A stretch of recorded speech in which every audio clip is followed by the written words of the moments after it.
sommaire de cette édition, en Afrique du Sud, la justice a confirmé ce vendredi que le président Jacob Zuma pouvait être poursuivi pour corruption dans un dossier relatif à des ventes d'armes ouvertes contre lui il y a une dizaine d'années. Au Kenya, malgré l'interdiction du gouvernement, des centaines de partisans de l'opposition ont manifesté vendredi dans les principales villes. L'objectif reste le même, faire entendre leur voix en vue de la présidentielle du 26 octobre. Au Burkina Faso, commémoration dimanche des 30 ans de l'assassinat de Thomas Sankara, icône de la révolution d'une jeunesse se voulant panafricaine, fauchée à 37 ans seulement.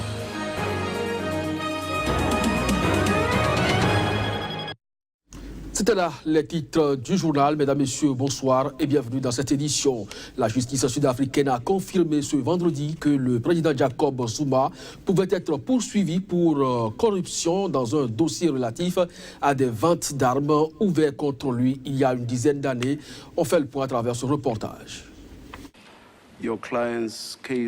Dans un jugement lu à l'audience par le juge Eric Leach, la Cour suprême d'appel de Bloemfontein a rejeté un appel du chef de l'État contre la décision de relancer contre lui 783 inculpations de corruption, fraude fiscale et extorsion de fonds. Cette décision renvoie la balle dans le camp du parquet général sud-africain qui doit désormais décider de relancer ou non le dossier et éventuellement de renvoyer Jacob Zuma devant un tribunal. L'actuel chef de l'État est accusé d'avoir touché, alors qu'il était vice-président, des pots de vin pour un contrat d'armement de 4,2 milliards d'euros signé en 1999 par l'Afrique du Sud avec plusieurs entreprises européennes, dont la française Thales. Il avait alors été formellement inculpé, mais ses poursuites avaient été abandonnées en 2009 au motif qu'elles avaient été, selon le parquet général, motivées politiquement. Zuma était alors engagé dans une furieuse bataille politique avec le président de l'époque, Thabo Mbeki. Depuis 2009, le principal parti d'opposition, l'Alliance démocratique, essaye d'obtenir la réouverture du dossier. Il a enfin obtenu satisfaction en 2016 lorsqu'un tribunal de Pretoria a jugé irrationnel l'abandon des poursuites engagées contre Zuma. Le parquet général et le président ont fait appel de cette décision. Zuma, qui doit quitter le pouvoir en 2019 à l'issue de son deuxième et dernier mandat présidentiel, est englué depuis des mois dans une série de scandales politico-financiers.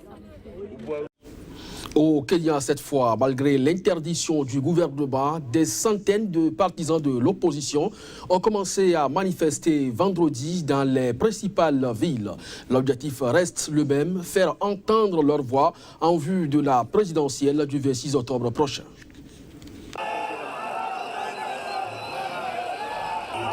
L'interdiction des marches par le gouvernement semble sans effet sur les opposants kenyans. Ils étaient des centaines de partisans de l'opposition à manifester ce vendredi dans les principales villes du Kenya, bravant ainsi l'interdiction du gouvernement avec la ferme volonté de faire entendre leur voix en vue de la présidentielle à venir. Après plusieurs manifestations implacablement réprimées par les forces de l'ordre ces dernières semaines, l'opposition avait annoncé mercredi des rassemblements quotidiens à partir de la semaine prochaine en vue d'accentuer la pression sur la controversée commission électorale. Jeudi, le gouvernement kenyan avait interdit les manifestations dans les centres d'affaires des trois principales villes du pays, Nairobi, Mombasa et Kisumu, évoquant une menace imminente de troubles à l'ordre public. Raila Odinga, l'adversaire du président kenyan Uhuru Kenyatta, a annoncé mardi son retrait de la course présidentielle, arguant que la commission électorale n'avait pas entrepris sa refonte nécessaire en vue d'organiser une élection crédible dont l'éviction de certains de ses responsables. Au Libéria, les deux favoris de la présidentielle, le sénateur George Weah, légende du football africain, et le vice-président sortant Joseph Boakai sont en tête des résultats partiels provisoires. C'est ce qu'a annoncé ce jeudi la Commission électorale nationale. Suivons un extrait de la sortie de son président. Province de Montserrado, Sur un total de 1790 bureaux de vote, 252 ont rapporté leurs résultats pour l'instant, soit 14,8%. Sur ces 14,8%, le United Party de Joseph Boakai obtient 20 211 votes, soit 26,6% des votes. Le CDC de M. Weah obtient 38 285 votes, soit 50,4% des votes.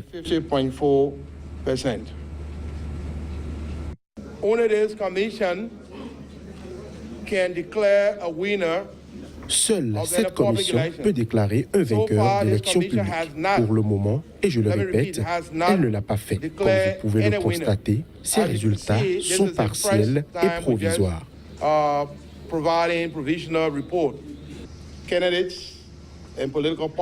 Les candidats et les partis politiques doivent être patients et attendre les résultats officiels et ne pas se presser et tirer des conclusions prématurées.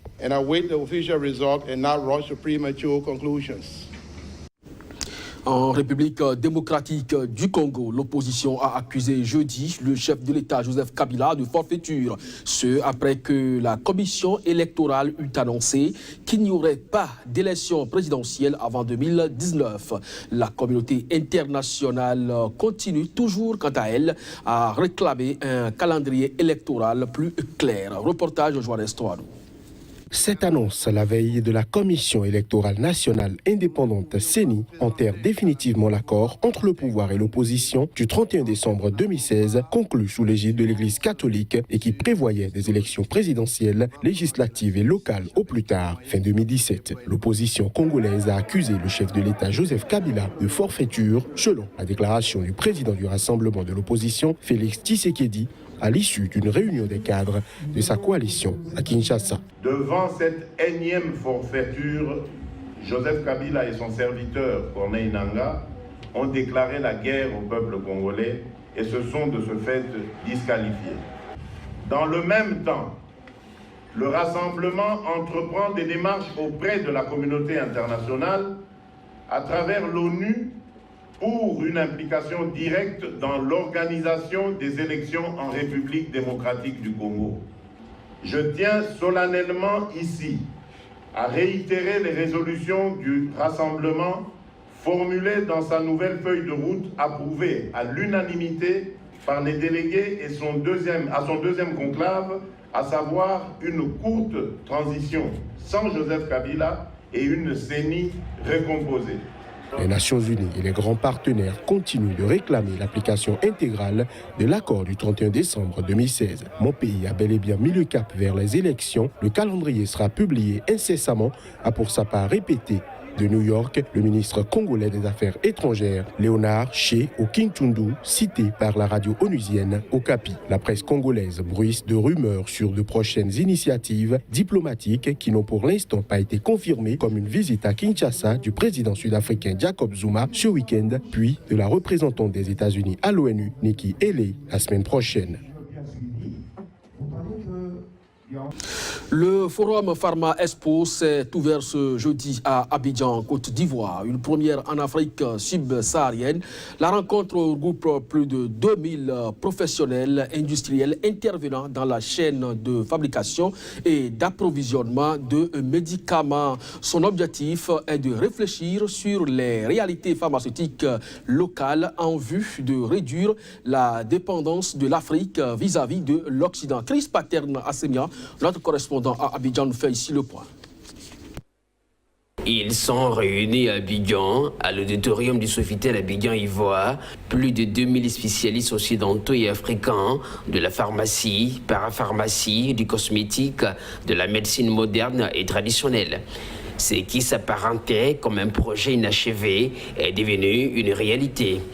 À l'instar de quelques grandes capitales occidentales et du Maghreb, l'Afrique subsaharienne a désormais une plateforme de rencontres, d'échanges et de discussions autour de la profession. Pharma Africa est l'occasion de mesurer et d'évaluer les progrès réalisés par ces professionnels de la pharmacie. Pharma Africa Expo est né d'une vision, celle de valoriser et de s'informer sur le savoir-faire africain et de plaider pour un meilleur encadrement dans ce secteur. Comme vous le savez, 80% de nos populations se soignent d'abord en médecine traditionnelle. La rencontre d'Abidjan, qui se déroule dans un contexte où certains États, comme la Côte d'Ivoire, veulent apporter plus de réformes au secteur de la pharmacie, jusqu'ici beaucoup plus connu sous le couvert de la pharmacie d'officine. La Côte d'Ivoire s'y est résolument engagée à travers des réformes qui ont donné lieu, parmi d'autres, à la restructuration de la nouvelle pharmacie de la santé publique, qui était une volonté de son Excellence, Monsieur le Président de la République. La mise en place du Cotramed pour la lutte contre le marché illicite de médicaments et l'adoption de la loi sur la pharmacopée et la médecine traditionnelle. C'est un secteur d'opportunités, porteur de croissance et créateur d'emplois. Son expansion permettra en outre de réduire la dépendance de nos pays africains vis-à-vis de l'extérieur. Les besoins en médicaments de qualité et accessibles aux populations sont incontestablement importants.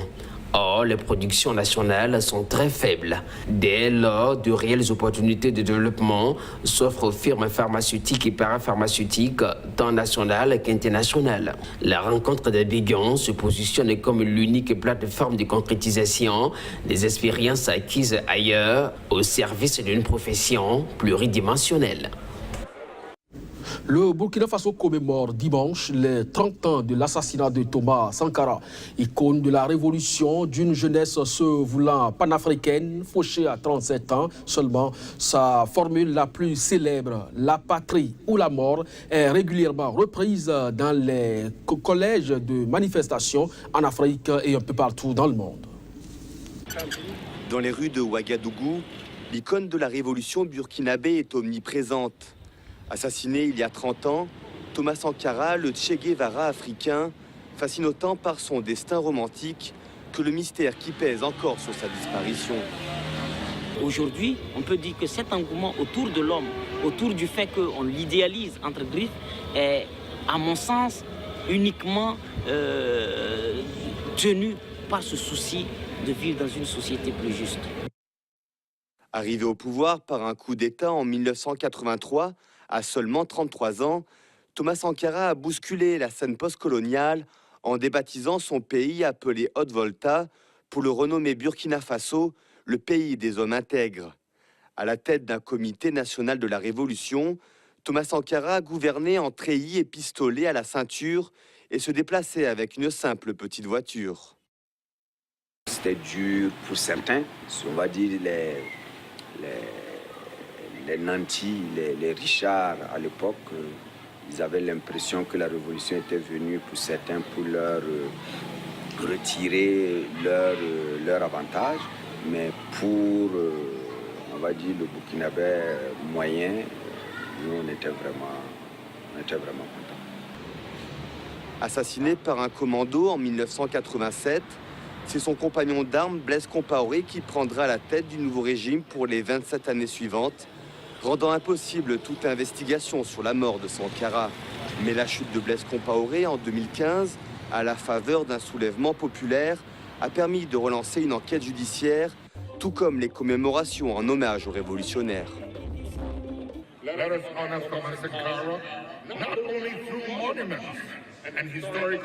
Honorons Thomas Sankara, et pas seulement à travers les monuments et les références historiques, mais aussi lors de manifestations de tous les citoyens du Burkina Faso. Osez faire le bien et osez être des citoyens exemplaires de votre pays, parce que vous avez le pouvoir de changer les choses. 30 ans après, Thomas Sankara reste davantage célébré pour son courage et ses idées que pour son bilan au pouvoir.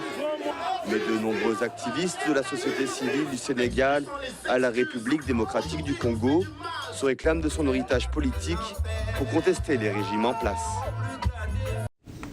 C'est sur cette note d'histoire que nous refermons cette édition. Merci à vous de nous avoir suivis. L'information se poursuit sur Sika.